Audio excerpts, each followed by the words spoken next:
Bienvenue dans la chaîne YouTube Le Cercle des Loups, et aujourd'hui nous allons voir l'actualité des crypto-monnaies de la semaine passée. Bonne vidéo à tous.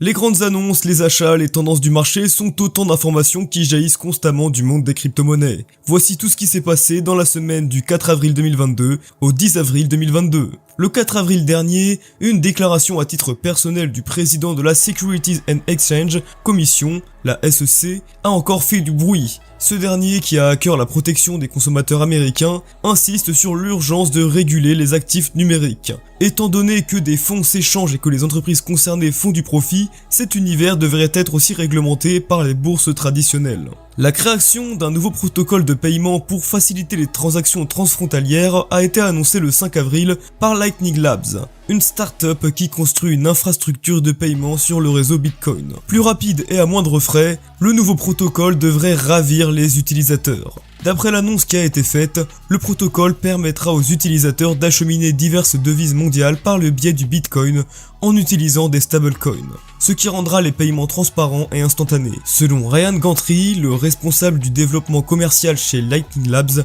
le nouveau protocole, de son nom Taro, est la combinaison entre le système de sécurité et de stabilité du réseau Bitcoin et la vitesse et l'évolutivité de Lightning. Meta, Facebook donc, fait un retour fracassant dans le monde des crypto-monnaies. En fait, le groupe a choisi pour les différents services qu'offrent ses applications mobiles Facebook, Instagram, WhatsApp et Messenger d'introduire une monnaie virtuelle après l'échec total que fut Diem. Ce n'est pas vraiment une crypto-monnaie mais une sorte de jeton virtuel totalement sous le contrôle de Meta Platform qui s'occupe du projet. Le vent du changement apporté par les crypto-monnaies vient de souffler dans deux parties du monde. C'est avec le Bitcoin que les îles de Madère et le Prospera, une ville privée ayant une zone économique spéciale au sud de l'Amérique au Honduras, ont décidé de faire le grand saut dans la cryptographie. Dans le but de faciliter l'achat des crypto-monnaies, le portefeuille MetaMask a effectué d'importants changements sur son application mobile. En plus d'avoir modifié la couleur de l'application, il sera désormais possible d'acheter des crypto-monnaies directement par carte bancaire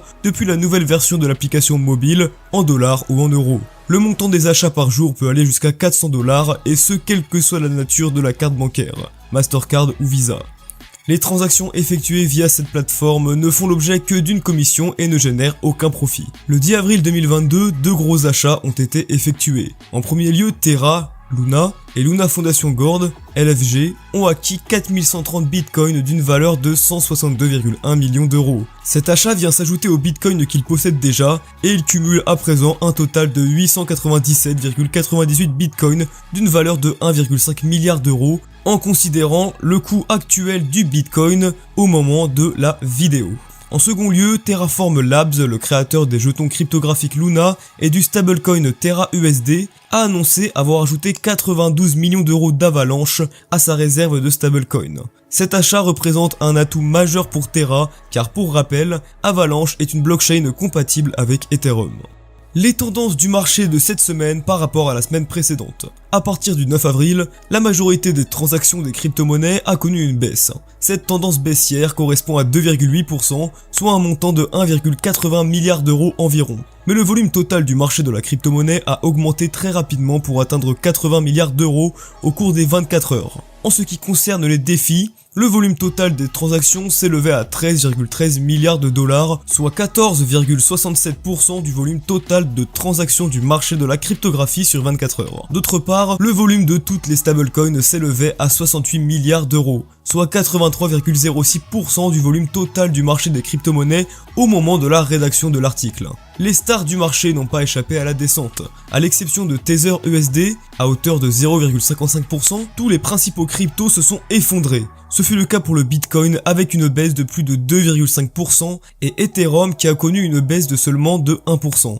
Mais les crypto-monnaies comme Dogecoin, qui ont une baisse de 6%, Avalanche, qui ont une baisse de 5,8%, et Ripple, un affaiblissement de 3%, ont vraiment été plus durement touchés que les autres.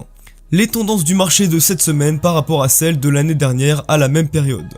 Au même moment l'année dernière, la tendance générale du marché cryptographique était haussière. Les deux crypto-monnaies phares, Bitcoin et Ethereum, se suivaient à la trace. Cependant, il y a eu comme un maintien au sommet pour le Bitcoin, qui avait une valeur de 54 978 $.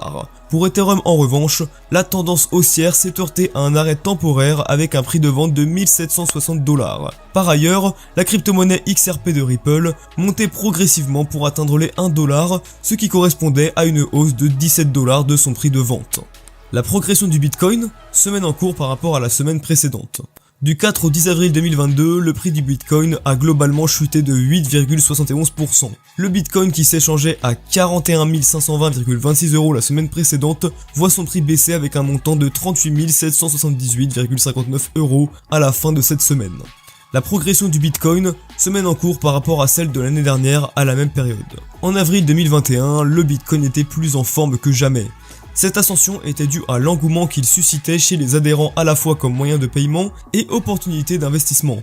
L'intérêt de grandes entreprises comme Tesla et Mastercard a fait monter son prix jusqu'à 62 500 $, soit environ 57 525 €, ce qui signifie que le prix du Bitcoin a chuté de 47,55% par rapport à l'année dernière. En effet, le Bitcoin connaît sans arrêt des moments de rechute et peine à se maintenir au-dessus de la barre des 46 000 $, soit 42 300 € environ. Le pari est donc lancé pour le Bitcoin. Merci à tous d'avoir suivi cette vidéo, lâchez votre plus gros pouce bleu, abonnez-vous, et si vous aimez le monde des crypto-monnaies, activez la cloche des notifications pour ne rien louper de la suite des actualités. Merci à tous d'être restés jusqu'à la fin, et à la prochaine.